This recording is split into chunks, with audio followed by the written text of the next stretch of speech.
नमस्कार दोस्तों, आज हम इस वीडियो में आपके साथ डिस्कस करेंगे आईसी इंजन के इंपॉर्टेंट पार्ट कैमशाफ्ट के बारे में। आईसी इंजन के पार्ट को दो तरह से कैटेगराइज किया जाता है, स्टेशनरी और स्ट्रक्चर फॉर्मिंग कंपोनेंट, और दूसरा होता है मूविंग और मैकेनिज्म फॉर्मिंग कंपोनेंट। जो कैमशाफ्ट है यह मूविंग और मैकेनिज्म फॉर्मिंग कंपोनेंट के अंतर्गत आता है। तो सबसे पहले देखते हैं कि जो कैमशाफ्ट है वो दिखने में कैसी होती है। डायग्राम आपको नजर आ रहा है। जो कैमशाफ्ट है इसमें अगर हम बात करें अलग अलग पार्ट होते हैं, वो पार्ट इस प्रकार से हैं। इसमें ये एक शाफ्ट होती है, शाफ्ट के ऊपर कैम लोब्स लगे होते हैं जिसे हम बम्प्स भी कहते हैं। इसके अतिरिक्त यहाँ पर इसमें एक टाइमिंग गियर होता है, स्प्रोकेट इसमें लगा होता है, कैम बीयरिंग जर्नल होते हैं, कैम बीयरिंग्स भी होते हैं। ये इसके मेन पार्ट होते हैं।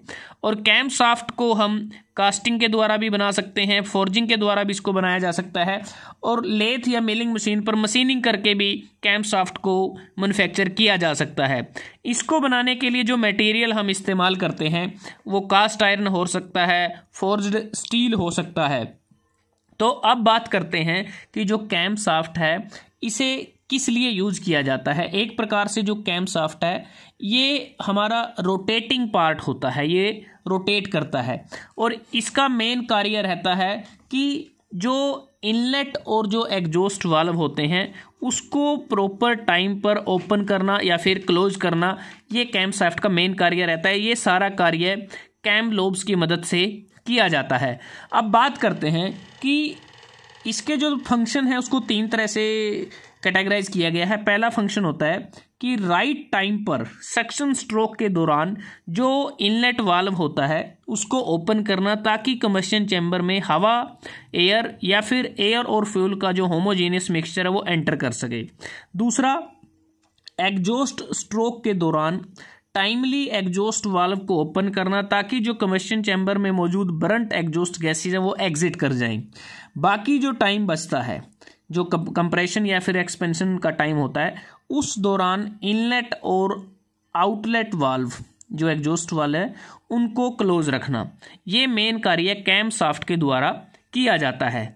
और कैम शाफ्ट की अगर हम बात करें, ये जो क्रैंक शाफ्ट होती है उसके साथ ये कनेक्टेड होता है चेन की मदद से या फिर बेल्ट ड्राइव की मदद से या फिर गियर की मदद से, ये आपस में कनेक्टेड होते हैं।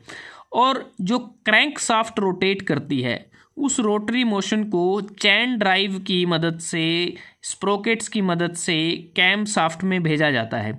और कैम शाफ्ट जो रोटरी मोशन होती है उसको रेसिप्रोकेट मोशन में उसको कन्वर्ट करने का कार्य भी करती है।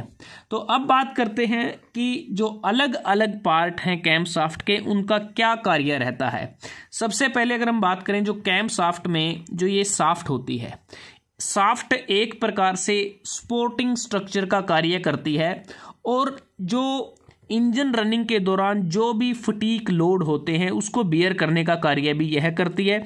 और कैम शाफ्ट के बाकी जो भी कंपोनेंट्स हैं वो शाफ्ट के ऊपर ही माउंटेड होते हैं। उसके बाद आता है कैम लोब। ये अगर हम देखें, कैम लोब आपको नज़र आ रहा है यहाँ ये डायग्राम में। तो कैम लोब का मेन कार्य क्या होता है कि जो वाल्व है उसको ओपन करना या फिर क्लोज करना। और जो स्पीड होती है कैम लोब की वो बेसिकली इंजन स्पीड पर ही डिपेंड करती है। और जो शाफ्ट होती है जब वो रोटेट करती है तो ये कैम लोब भी रोटेट करता है।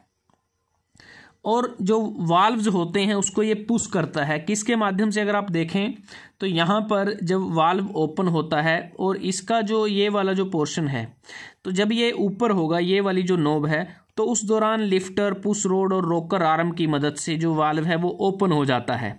जब ये राउंड पार्ट पे हमारा जो कैम लोब आएगा उस दौरान क्या होगा कि जो लिफ्टर, पुश रोड और जो रोकर आर्म है उसकी मदद से ये जो वाल्व है ये बंद हो जाएगा। तो इस प्रकार से वाल्व को ओपन और क्लोज किया जाता है जो कैम लोब की पोजीशन के आधार पर। और ये जो रोटेशन हमें मिलती है वो क्रैंक शाफ्ट से मिलती है, जिसे चेन ड्राइव, बेल्ट ड्राइव या फिर गियर की मदद से कैम शाफ्ट में ट्रांसफ़र किया जाता है। और उसके बाद हम यहाँ पर इसको रेसिप्रोकेटिंग मोशन में इसको चेंज कर देते हैं। उसके बाद जो नेक्स्ट पार्ट है उसमें अगर हम देखें, जो बीयरिंग जर्नल की अगर हम बात करें, ये भी रोटेटिंग पार्ट होता है, क्योंकि ये भी शाफ्ट में माउंटेड है तो ये भी रोटेट करता है जब शाफ्ट रोटेट करती है। और एक प्रकार से ये जो फॉलोवर होते हैं, यहाँ पर अगर हम देखें ये वाला पोर्शन जो है जो लिफ्टर के साथ, यहाँ फॉलोवर के साथ ये काफ़ी कांटेक्ट में रहता है ये जो कैम बेरिंग जर्नल है, और ट्रांसफॉर्म करता है रोटरी मोशन को ये लीनियर मोशन में, और एक प्रकार से ये शाफ्ट को करेक्ट पोजीशन में होल्ड करने का भी कार्य करता है, और कैम शाफ्ट के ऑपरेशन के दौरान फ्रिक्शन लॉसेस को भी कम करने का कार्य करता है।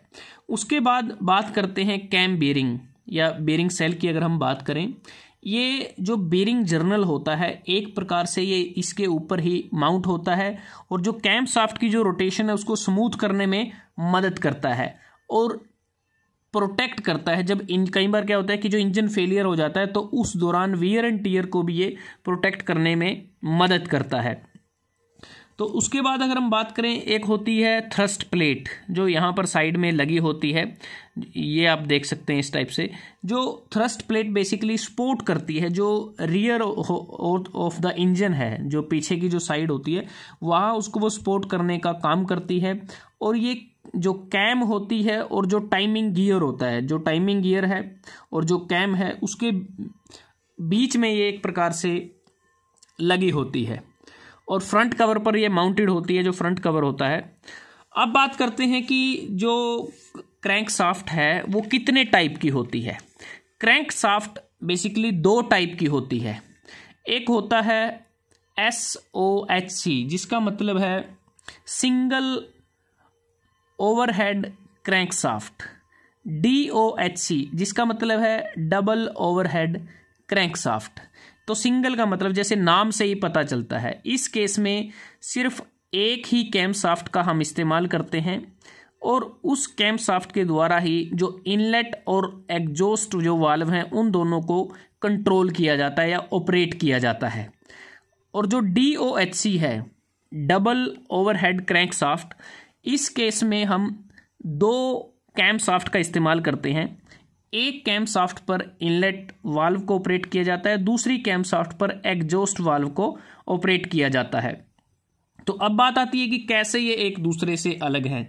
जो SOHC है इसका डिज़ाइन अगर हम देखें वो सिंपल डिज़ाइन होता है, जबकि DOHC का डिज़ाइन कॉम्प्लेक्स होता है। जो DOHC है ये एडवांस वर्जन होता है SOHC का। और जो सिंगल ओवरहेड कैम शाफ्ट है इस केस में हम रोकर आर्म का इस्तेमाल करते हैं, जो आप यहाँ पर देख सकते हैं वाल्व की मूवमेंट के लिए, लेकिन DOHC में रोकर आर्म का इस्तेमाल नहीं किया जाता। उसके बाद अगर अब वेट की बात करते हैं हम, इसका वेट कम होता है, DOHC का वेट ज़्यादा होता है, ठीक है, क्योंकि इसमें पार्ट कम होते हैं, इसमें एक्स्ट्रा अलग से कैम शाफ्ट यूज़ करते हैं तो इसका वेट बढ़ जाता है। इनिशियल टॉर्क जो HOHC है उसका ज़्यादा होता है, जबकि DOHC का इनिशियल टॉर्क कम होता है। मेंटेनेंस की बात करें, मेंटेनेंस जो SHOSC है इसको ईजिली मेंटेन किया जा सकता है, इसकी मेंटेनेंस कॉस्ट भी कम होती है, जबकि जो DOHC है इसकी मेंटेनेंस थोड़ी डिफ़िकल्ट होती है, इसमें नंबर ऑफ पार्ट्स ज़्यादा होते हैं। परफॉर्मेंस की बात करते हैं, SOHC की परफॉर्मेंस कम होती है, DOHC की परफॉर्मेंस बढ़िया होती है। वाल्व टाइमिंग की अगर हम बात करें, क्योंकि जो वाल्व टाइमिंग है उसका इफेक्ट पड़ता है इंजन की परफॉर्मेंस पर, जो वाल्व टाइमिंग है वो DOHC के केस में बेटर होती है, लेकिन SOHC के केस में जो वाल्व टाइमिंग है वो डिस्टर्ब्ड होती है, क्योंकि इस केस में हम सिंगल कैम शाफ्ट का इस्तेमाल करते हैं। नॉइस की बात करें, SOHC में नॉइस ज़्यादा होती है, जबकि DOHC एक प्रकार से साइलेंट ऑपरेशन करता है।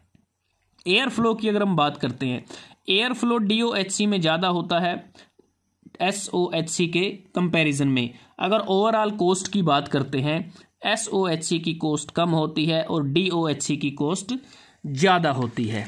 तो दोस्तों आज हमने इस वीडियो में आपके साथ डिस्कस किया कैम शाफ्ट के बारे में। कैम शाफ्ट का मेन कार्य क्या होता है, इसका मटेरियल क्या होता है, इसकी मैन्युफैक्चरिंग प्रोसेस क्या होती है, ये कितने टाइप का होता है। तो अगर आपको ये वीडियो अच्छा लगा आप इसको लाइक कर सकते हैं, शेयर कर सकते हैं अपने दोस्तों के साथ, स्टूडेंट्स के साथ, और जल्दी हाजिर होते हैं एक नए वीडियो के साथ। तब तक के लिए धन्यवाद। आपका दिन शुभ रहे।